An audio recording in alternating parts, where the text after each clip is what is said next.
Welcome to my presentation within the conference, Education as Relating.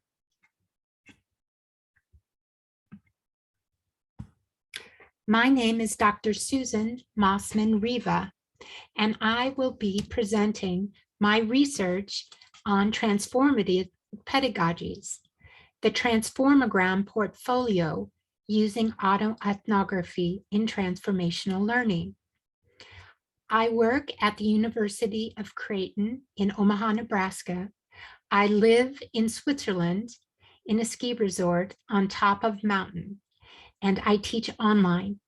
I also teach at the naturopathic school in Valais, Switzerland, and I am presenting the pedagogies that I have created to bring my students the possibility to learn with experiential pedagogies. So incorporating narrative methods. I came upon this idea of using autoethnography and duoethnography because I myself had written Homing In and an adopted child's story mandala of connecting, reunion, and belonging. And the writing process allowed me to discover the potential of autoethnography and how it generates transformation for the individual, but also relational transformation. Then I added duoethnography as a method in my pedagogies, a transformogram pedagogy that emerged from my autoethnographic process and teaching story is also within the article that you will find in the bibliography, from lithograms to transformograms. And I invite you to look at my website, as I have a blog for each chapter of my book and the Giveaway Girls giveaway book that allows people to enter into the different phases of autoethnography. From lithograms to transformograms, this is one of the concepts that emerged as I was writing. I was writing about a lithogram, and then I found an article that spoke about transformograms. So I've been using transformative pedagogies to generate individual and social change processes, designing practices and methods that open space for constructive social change using duoethnography, meaning that students work with partners, and this enhances the reflexive process, and creating methods that engage and transform lifelong learners. The definition of the transformogram concept is within this quote from Hinton and Kiermaier, the flexibility hypothesis of healing. The schema that represents the transformation could be termed a transformogram. The transformational schemas often operate by first introducing an analogical state or image and then bringing about a transformation in the analog, which influences the afflicted person's original mirrored state, what might be called the therapeutic technique of mirror and shift. The notion of transformogram is broader than that of metaphor because it may include other forms of trope, imagery, and embodied or enacted transformation. Within my courses, I have used this concept of transformograms to show how autoethnographic and duoethnographic practices can be a form of transformational healing, and also using pedagogy as a therapy. It becomes one of the avenues for creating more flexibility. While writing, I realized how the autoethnographic process was transforming my lithogram into a transformogram. Seeding an ecology of life. So there are different cultural metaphors and theories that are important within the concept of the transformagram pedagogy, a culture of care and a culture of encounter, supporting integrative medicine and integral ecology. The conflict resolution aspect is extremely important because to arrive at a culture of care and a culture of an encounter, we need mediation, we need narrative conflict resolution. Integral ecology and social justice depend on us finding future forming methods that work in the field and also in people's lives. And this has all been seeded for me through the autoethnographic and duoethnographic methods. I teach within the medical anthropology program at Creighton University. And one of the important aspects in the social and cultural department is teaching programs about medical anthropology connected to the social and cultural determinants of health. I have added a new course about conflict resolution and one about the transformative approach to alternative and complementary medicine. I've also created a curriculum at the Naturopathic Certification School of the Valais College of Alternative Medicine in Martigny. And so I have been working to develop a core pedagogy that can be used in the classes on alternative medicine, the classes on conflict resolution, and the classes that train naturopathic practitioners. We need a new story and new flyways to future form. In a space of creative flexibility, we co-design transformograms. I have presented this theoretical mandala inspired by Thomas Berry and the Dream of the Earth, by Sarah Cobb and her book Speaking of Violence, Kenneth Gergen and Relational Being, and the Kiermaier and Hinton article, The Flexibility Hypothesis. And just as I use the term in my book's title, A Story Mandala, I take that metaphor and apply it to a mandala of methodologies. Mediatorship.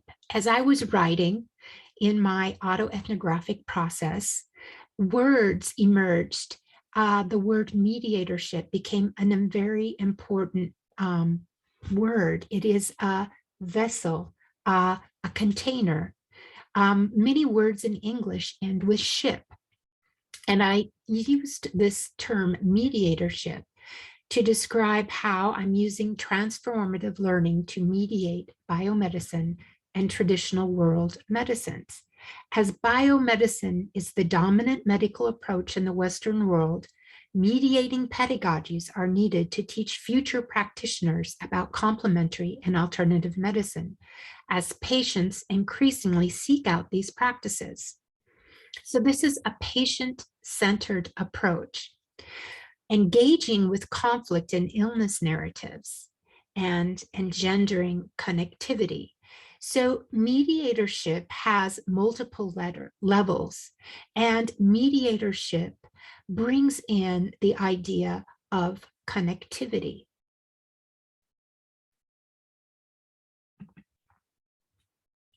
Mediatorship is a vessel of mediation practices. So we can use conflict resolution to meet the UN development goals. We can incorporate the ideas presented in Nations United. And here I have the link so you can look at the film and participate in the understanding of what Nations United is putting forth for all world citizens. We can engage with our conflict and illness narratives and accompany students as they engage in reflexive and transformative learning processes. And in this way, we are integrating multiple levels of conflict resolution from the intrapersonal to the global and local. The transformagram portfolios replace the traditional final paper. They consist of students answering questions inspired by Dr. Arthur Kleinman's work on illness narratives. His work inspired my thesis on conflict narratives in the context of intercultural mediation. And I did my PhD with the Taos Institute in 2009, and you can find my thesis on the website. The questions create reflexivity about the illness or conflict narrative the student has chosen to develop for their portfolio. So first, I ask students to make a video of their conflict and illness narrative. Then they enter into a writing process, a story mandala incorporating aesthetic representations and course literature. They begin by answering Kleinman's questions, generating the autoethnographic process.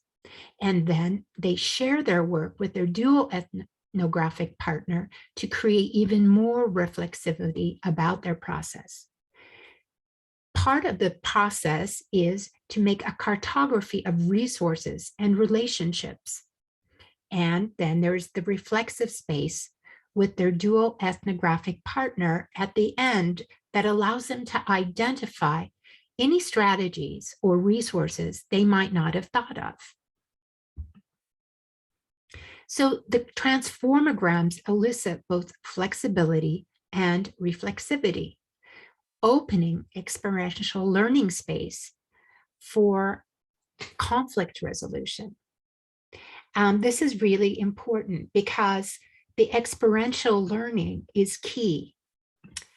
Opening experiential learning space for life-giving practices, including conflict resolution. Often, when we begin to look at an illness narrative, we see it's also related to a conflict narrative. Initiating an integrative medicine approach that allows students to construct a holistic healing strategy is an important part of the process.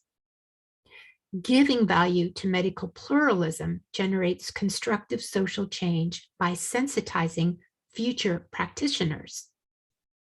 Developing narrative inquiry, narrative therapy, and appreciative inquiry approaches with reflexive portfolio evaluations and interviews reinforces the process.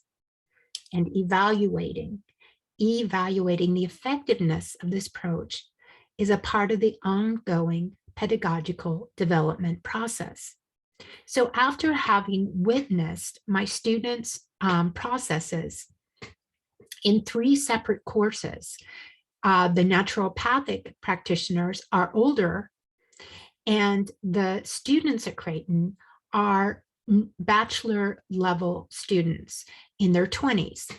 And in both situations, I witnessed an amazing transformation that occurred by engaging within the transformagram portfolio processes and working through the phases, integrating the concepts from the literature and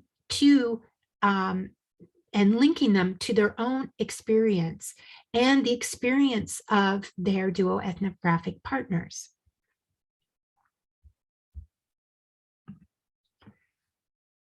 Naturopathic medicine is based on traditional European medicine. So a balanced life approach is rooted in traditional European medicine.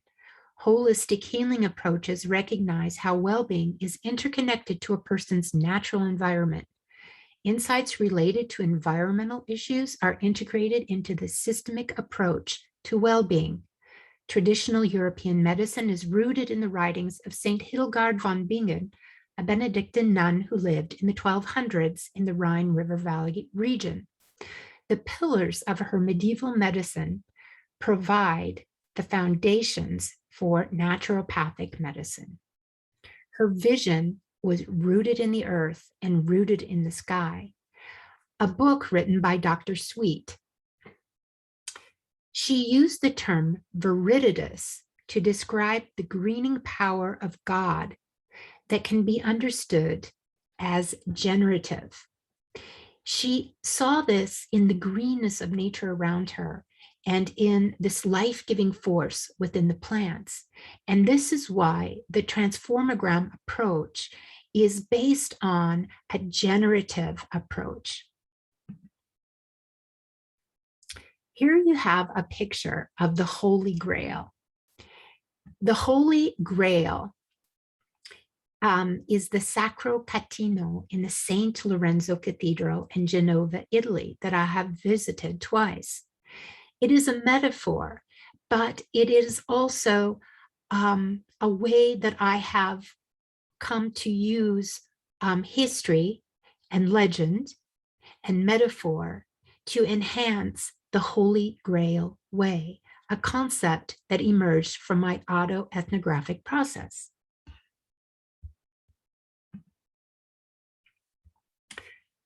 I talk about the walkthrough. The Holy Grail or railway opens through our conflict and illness narratives. When you look at the word grail, the secret or the enigma is in the word grail, which is also rail, a railway. We are storied beings. Subsequently, the power myth has to transform life history is ever present. Refashioned and retold, the Holy Grail is a vessel, a sacred quest, and a legend with the power to enchant and transform. Storing gives form to existence. Our stories are an intricate part of our cultural inheritance. By recognizing the significance of synchronicities, additional layers of meaning and significance are invited to permeate reality, revealing a sacredness hiding behind the thinning veil. This is a quote from my book, Homing In. While working with students, it became clear that we were co-writing narratives of belonging in and on Earthship, which is a way of describing a relational approach of living on Earth and living in relationship with Earth. Using a transformogram pedagogy, we are able to enter into new relationships with Earth, with our environment and our bioregions, with the relational matrix that links us and connects us to our families and communities, and also to living wisdom. When we enter into the autoethnographic process, we connect to a form of living wisdom that guides us and allows us to find our inner compass.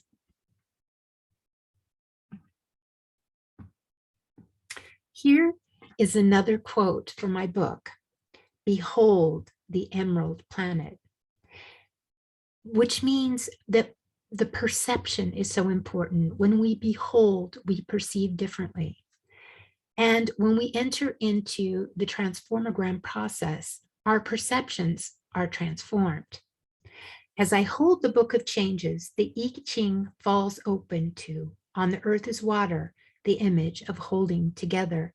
An offering for this ending, here hexagram, genogram, lithogram, and narrative transformogram are intricately laced together. As we behold, we actively transform the image. When seen from space, our emerald planet, Earthship, takes on the form of chalice, vessel, and sacred container, holding us together.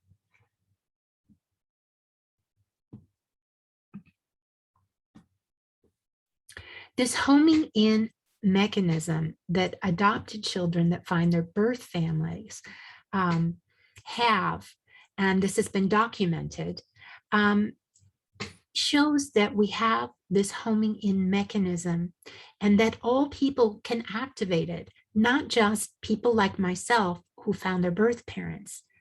And when I understood that The 70 case studies that spoke of this homing in mechanism were a confirmation that synchronicity and signs were acting as guideposts for adopted children to find their birth parents. Then I thought, how can this be applied to humanity? And how can we home in to a hopeful future? Like homing pigeons. And this led me to think differently about narrative practices. So connecting multiple narrative methods within integrated conflict resolution continuums, spanning from the individual to the global, is my new way of perceiving my work. It's interpersonal, using auto and duo ethnography, to enter into the individual, family, and community conflicts. We have narrative mediation and narrative therapy as practices that can support resolution processes. For societal changes requiring problem solving, there is narrative conflict resolution. And for global approaches to planetary well-being, there is mediatorship. So from lifograms to transformograms, transformational learning pedagogies, and transformogram portfolios add to the toolbox, implying that higher education can bring together experiential learning within this mediatorship, a continuum of practices in an integrated framework. Incorporating transformational processes in higher education. This has been my challenge, to bring in experiential learning. How can I teach alternative and complementary medicine using the medical anthropology lens in a way that transforms students? How can I teach conflict resolution in a way that transforms students? How can I prepare students to become naturopathic practitioners, experiencing self-transformation so that they can then share that experience with their future patients? So I have been designing pedagogy that is therapeutic, engendering reflexivity, transforming relations, developing narrative practices and methods for lifelong learners. And this is all a part of generating narrative coherency. How can we live in and on Earthship? Transformogram pedagogy reinforces relational practices in higher education.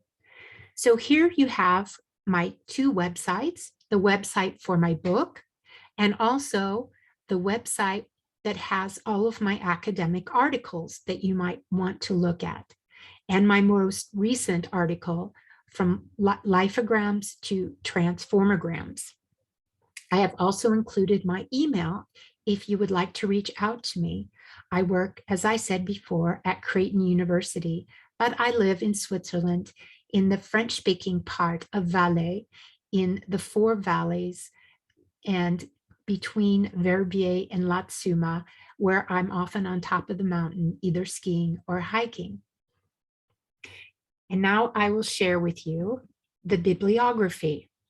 You see that I am using Sarah Cobb's work in narrative conflict resolution, Denzin's work in interpretive autoethnography, Pope Francis's encyclicas, Kenneth Gergen's research that talks about future forming research, the Hinton and Kiermaier article that brings forward this idea of transformograms and applying transformograms to education.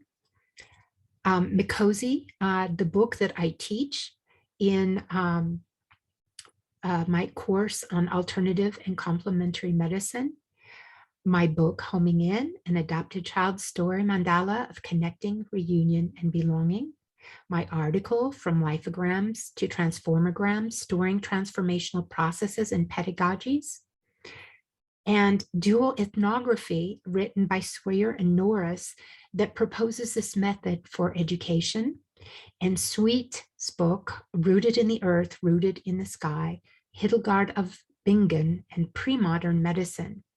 And her book is an anthropological approach to Saint Hildegard's work, Causes and Cures, and the texts that were left by Saint Hildegard von Bingen that allows us to understand her approach to viriditas.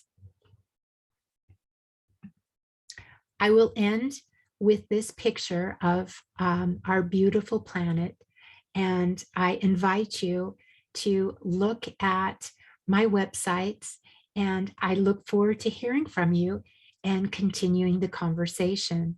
Enjoy the conference, and I hope to meet you in the Glow Virtual world. Thank you.